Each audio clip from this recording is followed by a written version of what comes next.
RRB NTPC की परीक्षा में धांधली का आरोप लगाते हुए मंगलवार को बक्सर में कई अभ्यर्थियों ने रेल चक्का जाम कर दिया।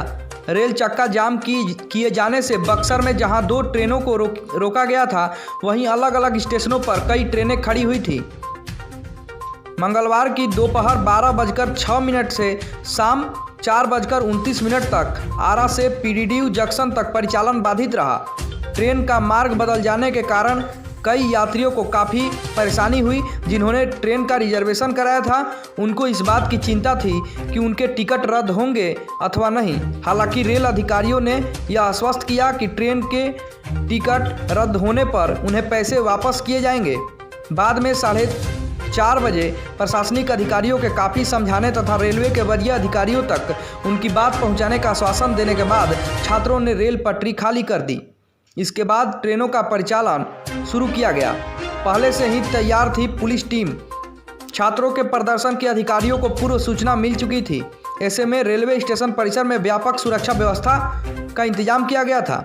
नगर थानाध्यक्ष दिनेश कुमार मलाकार, जीआरपी थानाध्यक्ष रामाशीष प्रसाद, आरबीएफ पोस्ट प्रभारी दीपक कुमार तथा नगर यातायात प्रभारी अंगद सिंह के साथ ही टाइगर मोबाइल की टीम के साथ साथ भारी संख्या में पुलिस बल स्टेशन परिसर पहुंचे।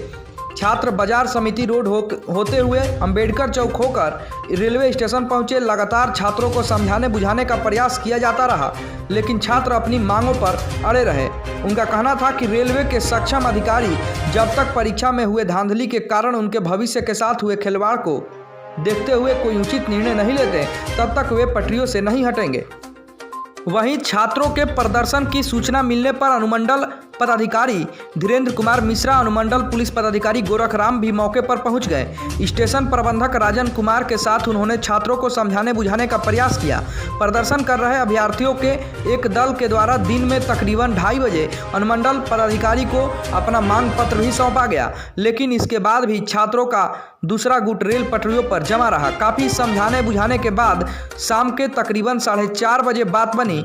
रेलवे स्टेशन प्रबंधक राजन कुमार ने बताया कि दिन में 12:06 से परिचालन प्रभावित रहा, जो शाम 4:29 पर बक्सर से पहली गाड़ी के रूप में अहमदाबाद बरौनी एक्सप्रेस को रवाना किया गया। रेलवे स्टेशन पर मौजूद छात्र समझाने के बाद भी नहीं मान रहे थे।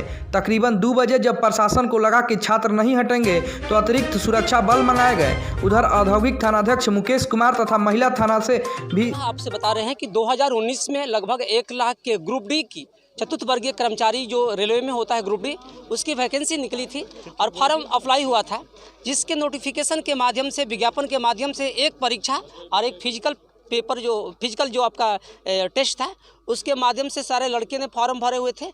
लेकिन यह संभवतः 23 फरवरी से परीक्षा इसका होने वाला है, 4 वर्षों बाद, और 4 वर्षों बाद होने वाला है। और 20 रोज पहले कल ही सरकार रेलवे मंत्रालय के द्वारा एक रिपोर्ट जारी होता है, एक नोटिस आती है, जिसमें कहा गया कि अब 1 पेपर नहीं 2 पेपर होगा, जो और उसमें भी आपका एक बड़े पैमाने पर उसमें जो सिलेबस को ऐड कर दिया गया है। तो आप बताएं 20 दिनों में ये कैसे हो जाएगा, और विज्ञापन का उल्लंघन करके ये सरकार कर रही है। दूसरी बात है, एनटीपीसी का हाल ही में पेपर का रिजल्ट आया है CBT 1 का, जिसमें आपको सरकार ने कहा है विज्ञापन में कि हम 20 गुना रिजल्ट देंगे, जिसमें 10 गुना रिजल्ट दिया हुआ है, सरकार ने खुद ही कहा है।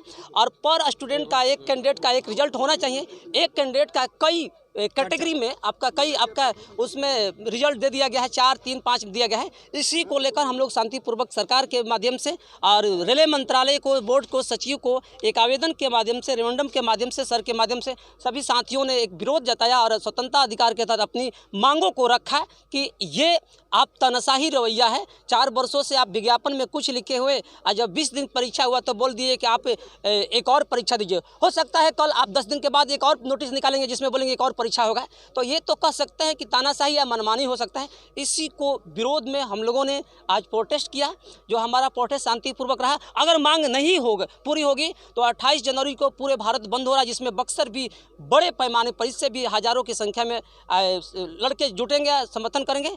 और SDO सर के द्वारा भी हम लोगों का सहयोग मिला, और रेलवे मंत्रालय के जितने भी यहाँ पर आपका या जो भी अधिकारी पदाधिकारी हैं और सर हैं, सभी लोगों ने सहयोग किया। और किसी प्रकार से हम लोग के द्वारा या किसी भी प्रकार के हम लोग के द्वारा भी इस प्रकार की कोई टिप्पणी या किस प्रकार का दुर्व्यवहार नहीं किया गया। बस भारत माता की जय हो, हमारी मांगी पूरी करो के ये समर्थन में हम लोगों ने कुछ घंटों तक। राजेंद्र सिंह मेरा नाम है। सभी छात्रों से, छोटे भाइयों से निवेदन है कि एकदम शांत हो जाए, शांत हो जाए, सभी लोग शांत हो जाएं, सभी लोग शांत हो जाएं, सभी लोग देखिए, कल जो आप छात्रों ने आंदोलन किया है आरा में और राजेंद्र नगर में, आप सभी की जो बातें हैं वो प्रॉपर प्लेटफॉर्म पे हैं। आपका जो भी ग्रीवांस है उन पे ऊपर के जो हमारे ऑफिसर्स हैं वो भी डिस्कशन उस पे कर रहे हैं। तो वो शांतिप्रिय तरीकों से जो धरना प्रदर्शन हुआ था उसी से हुआ था। कहना यह है कि आप लोग जो राजेंद्र नगर आरा में कल धरना प्रदर्शन किए हैं उसका जो मैसेज है वो ऊपर तक है, जो भी आपके ग्रीवांस है वो ऊपर पहुंच गया है।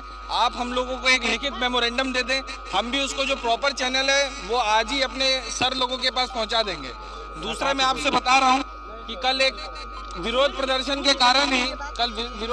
के कारण 2370 एक गाड़ी है, उसमें वो यहाँ बक्सर स्टेशन पे 3 नंबर प्लेटफॉर्म पे रुक गई थी। अब देखिए अभी कोरोना के काल में क्या हो रहा है कि मैक्सिमम जो पैसेंजर्स हैं जो ट्रेवल कर रहे हैं इमरजेंसी में ट्रेवल कर रहे हैं। अब बहुत सारे पेशेंट हैं जो नई दिल्ली और हावड़ा की तरफ अपना इलाज कराने जा रहे हैं। कल बहुत सारे लोग थे उनकी तबीयत गड़बड़ा गई थी, कल बहुत सारे पैसेंजर्स थे जिनकी तबीयत जो है ट्रेन में गड़बड़ा गई थी। तो आप सभी भाइयों से एकदम मेरा निवेदन है कि जो आपका मैसेज है वो ऊपर तक चला गया है। और एक ही चीज के लिए मान लीजिए डेली विरोध प्रदर्शन होगा तो सरकार सिस्टम ये आज इन लोगों ने अपना लिखित मांग पत्र दिया है। अब हम लोग इस प्रयास में हैं कि इनको जो उच्चतम मंच संभव हो प्रदान करें, जहां पे जो सक्षम पदाधिकारी हैं जो इस संबंध में कोई निर्णय ले सकते हैं वहां ये बात अपनी प्रभावी तरीके से रख पाएँ। तो संभव है कि अभी हम लोग थोड़ी देर में इनको डीएम साहब के पास और उसके बाद स्टेशन मास्टर महोदय ने बात भी की है, संभवतः डीआरएम साहब के पास भी इनको हम लोग भेजेंगे ताकि वहाँ अपनी ये बात प्रभावी ढंग से पहुँचा पाएँ।